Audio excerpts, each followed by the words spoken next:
Polri berpotensi menjadi lembaga super body melebihi ABRI pada era Orde Baru dan demokrasi terpimpin. Begitu disampaikan pengamat politik dan militer Universitas Nasional Slamet Ginting dalam video yang diunggah di kanal YouTube Abraham Samad berjudul Selamat Ginting. RUU Polri berbahaya jadi lembaga super body darurat, RUU Polri dan RUU TNI. Ginting juga mengatakan dalam pasal 14 RUU Polri, Polri melakukan kegiatan dalam rangka pembinaan, pengawasan, dan pengamanan ruang cyber. Apakah Polri akan menjadi lembaga super body? Apakah Polri lebih kaya dibandingkan dengan TNI dalam hal anggaran? Dan apakah Republik ini menuju era diktatorisme? Untuk membahasnya kami terhubung dengan Direktur Pamong Institute, Bung Rocky. Kita sapa terlebih dahulu. Assalamualaikum warahmatullahi wabarakatuh, Bung Rocky. Waalaikumsalam warahmatullahi wabarakatuh, Bung Eki. Lagi-lagi Bung Rocky, di tengah isu memanasnya RUU TNI, kita pun dihadapkan dengan adanya apakah Polri akan semakin super body, dan menurut Anda apakah RUU Polri pada prinsipnya memuat sejumlah pasal bermasalah dengan substansi perluasan ugal-ugalan atau eksesif kewenangan kepolisian hingga menjadikannya institusi super body, Bung? Iya, kalau kita lihat dari RUU-nya atau rancangan yang ada, memang arahnya ke sana ya. Jadi kewenangan itu bertambah, sementara kewenangan yang lama itu sudah begitu banyak dan menumpuk.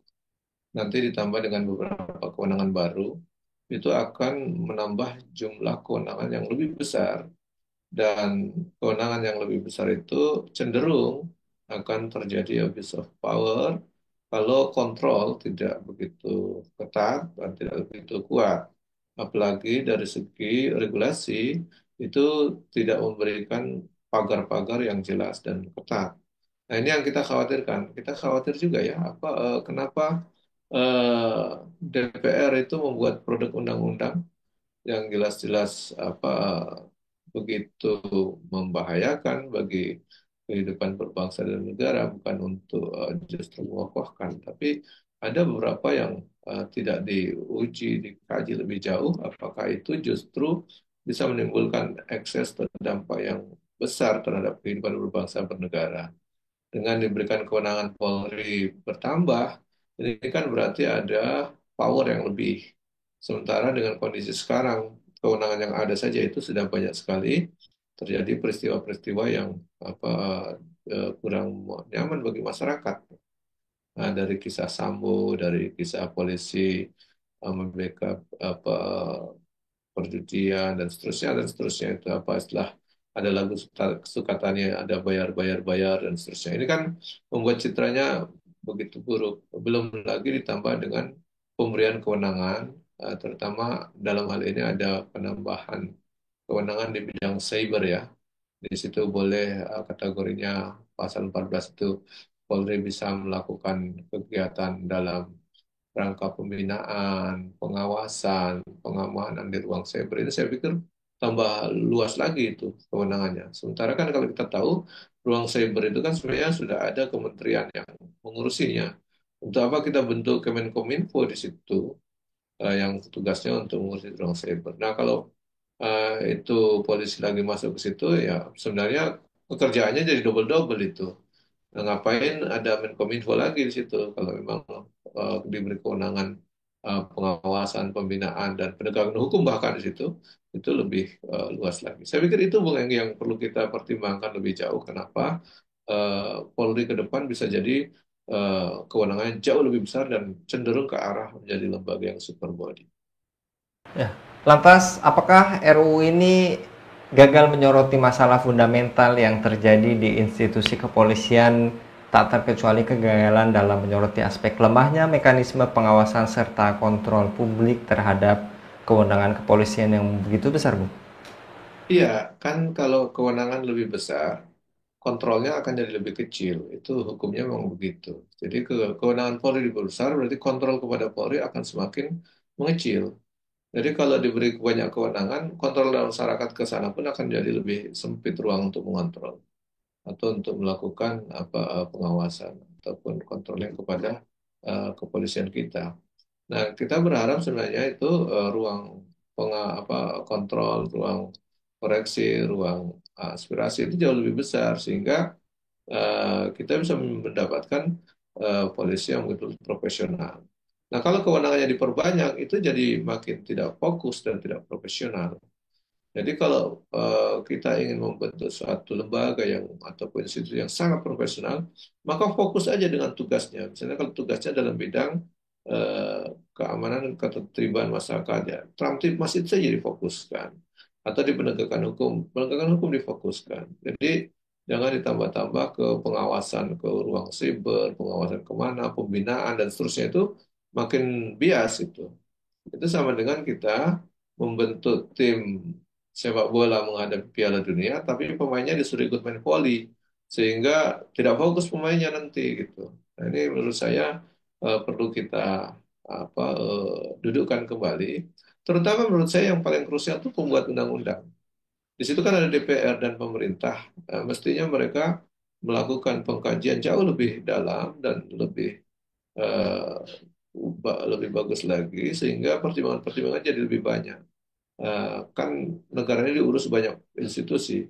Jadi berbagilah dengan institusi-institusi yang ada itu untuk meletakkan di mana fungsi, di mana kewenangan, di mana tugas-tugas masing-masing. Nah, kalau tidak begitu, maka nanti akan ada satu institusi punya kewenangan jauh lebih banyak, kewenangan institusi lain tidak banyak. Sehingga akan muncullah lembaga yang lebih kuat, lebih super body, dan seterusnya. Dan bahkan bisa menimbulkan kecemburuan terhadap institusi lain. Saya pikir itu yang harus dipertimbangkan betul dalam membuat revisi undang-undang atau merancang undang-undang terkait dengan kehidupan berbangsa bernegara di negeri. Itu Bung Enggi. Dan lantas ada pertanyaan berikutnya, Bung Rocky, apakah Polri lebih kaya dibandingkan TNI dalam hal anggaran, serta apakah perbedaan dalam pengelolaan anggaran antara kedua institusi ini dapat mempengaruhi hubungan kedua institusi tersebut, Bung? Iya, tentu bisa terjadi kecemburuan, Bung Anggi. Kalau satunya anggarannya besar, terus kemudian nampak tingkat kesejahteraannya lebih baik, gitu. Bahkan mungkin tidak sampai ke tingkat kesejahteraan lebih baik kan kita senang ya. Kalau semua aparat kita kesejahteraannya lebih baik itu kita senang. Artinya kita bangga juga negara kita mampu membuat aparatnya sejahtera. Tapi kalau sudah sampai ke gaya hidup yang pamer, gaya hidup yang hedonis, gaya hidup yang menunjukkan hidup yang di atas rata-rata rakyat dipamer-pamerin kehidupan yang glamor dan seterusnya di tengah masyarakat dalam kehidupan susah di tengah institusi lain dan rekan-rekan aparat yang lain hidupnya tidak begitu beruntung. Nah, itu yang menimbulkan kesemburannya di situ. Jadi bisa saja kelak akan terjadi pergesekan, bahkan terjadi kecemburuan, bisa menjurus kepada persaingan, bahkan bisa terjadi pada gesekan, yang akhirnya ujungnya bisa jadi konflik. Itu kalau diterus-teruskan. Mungkin hari ini tidak terlalu nampak, karena mungkin baru gejala dan mungkin belum sampai kepada level yang mengkristal dan membuat terpicu kerusuhan ataupun persengketaan ataupun gesekan itu belum. Tetapi bisa jadi kalau dibiarkan terjadi perbedaan kewenangan yang begitu besar, ditopang anggaran yang begitu besar, satunya kewenangannya dipersempit, anggarannya diperkecil, terjadilah perbedaan gaya hidup, terjadilah perbedaan kewenangan, terjadi kecemburuan.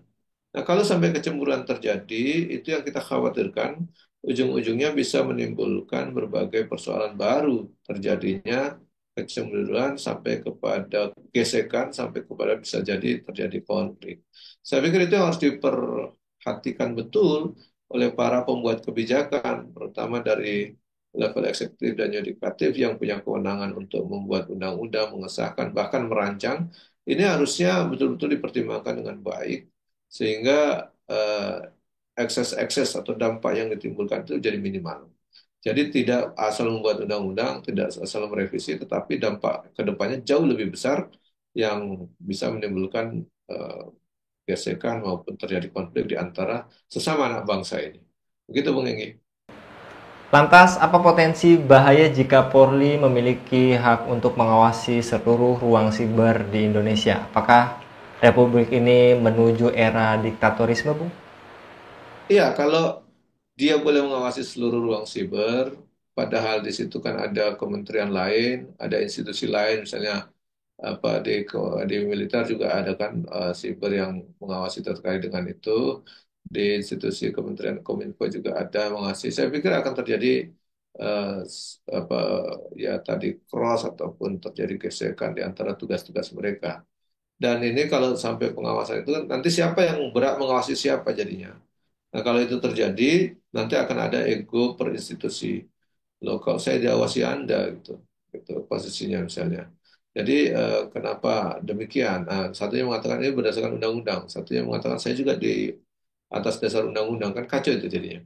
Jadi menurut saya banyak undang-undang kita memang yang tabrakan ataupun yang tidak diatur dengan tertib. Karena memang kelemahan manusia dalam membuat undang-undang begitu. Akal manusia ini kan terbatas untuk menjangkau masalah ke depan. Sehingga kalau membuat undang-undang hanya berlaku untuk 1-2 tahun atau ya paling paling 1 dekade gitu. Setelah itu ya nggak cocok lagi. Itulah kelemahan akal manusia dalam hal pembuatan undang-undang. Oleh karenanya butuh pengkajian lebih jauh dan juga dalam hal-hal yang sifatnya prinsip itu jangan mengandalkan akal, tetapi harus ada sandaran dalil ataupun wahyu. Di situ yang menurut saya anggota DPR kita maupun pemerintahan kita itu keteteran di situ. Dia tidak memperhatikan sandaran di situ. Jadi semua menggunakan akal yang terbatas kemampuannya untuk memprediksi masa depan dan masalah-masalah ke depan. Saya pikir itu catatan kita bahwa kalau membuat undang-undang dan aturan mestinya dilihat tuh kalau undang-undang itu terkait dengan profesionalisme maka serahkan orang-orang ahli membuatnya.